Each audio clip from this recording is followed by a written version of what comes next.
Good morning. Hello, world. Um, I am beginning my journey of creating a comic book. I had the idea during school last year while I was teaching the water cycle and everything we were watching. Um, was very happy and fun.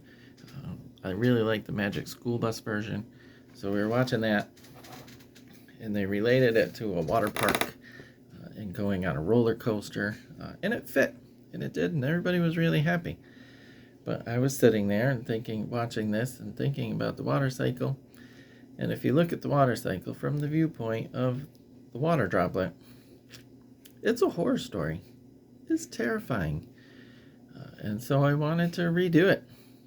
And the other thing I started doing this year in school was comics. I started using comics in history class to help make it a little more interesting, because there's a lot in comics that goes right along with the history of the United States.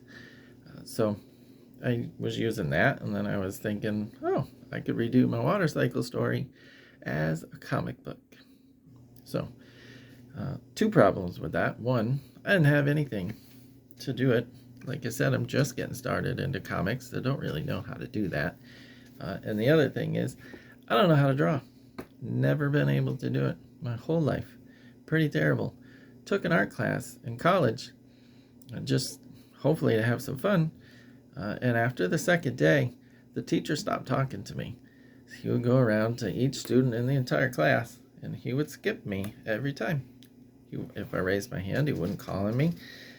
Yeah, that's how good at art I am and drawing. So, got to start somewhere, right? But don't let that stop you. Just because you don't know what you're doing doesn't mean you aren't going to have a good time doing it. And it's always nice to learn something new. I decided to hit the flea market.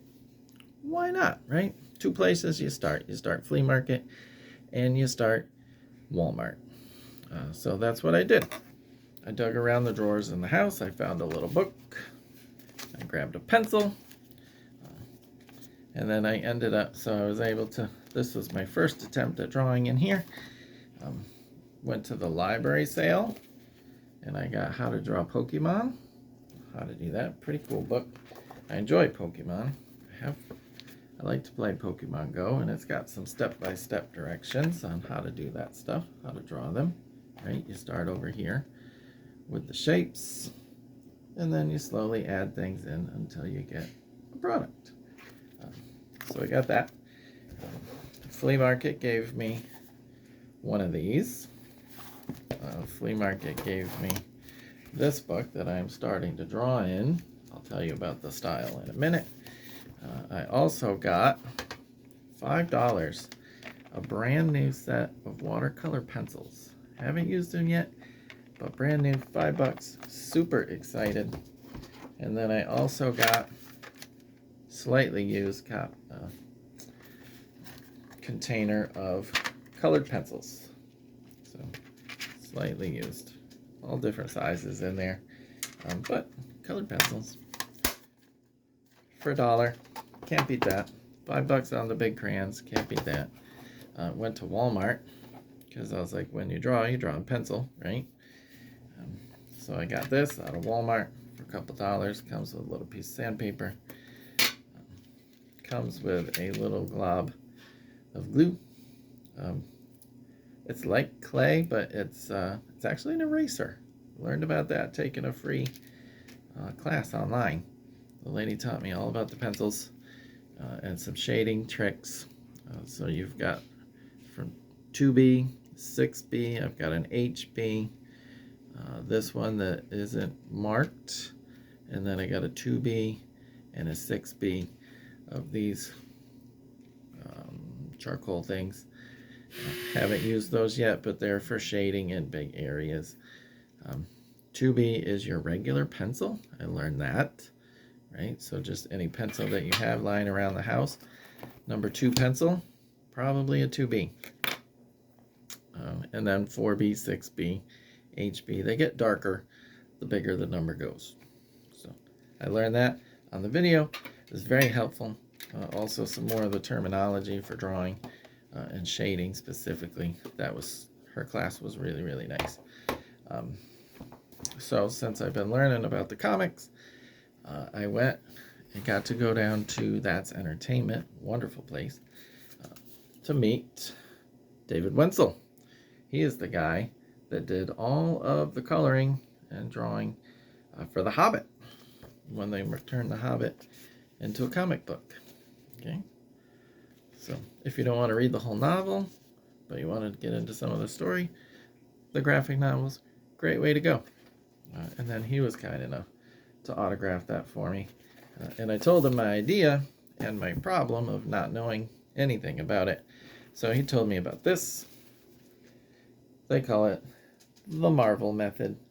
So you take your page, you draw out your shapes, your cells. Okay, they're called cells, those little spots. And then you draw your picture inside the cells that are predetermined. So that's the method I'm going to use because it's the only one I know about.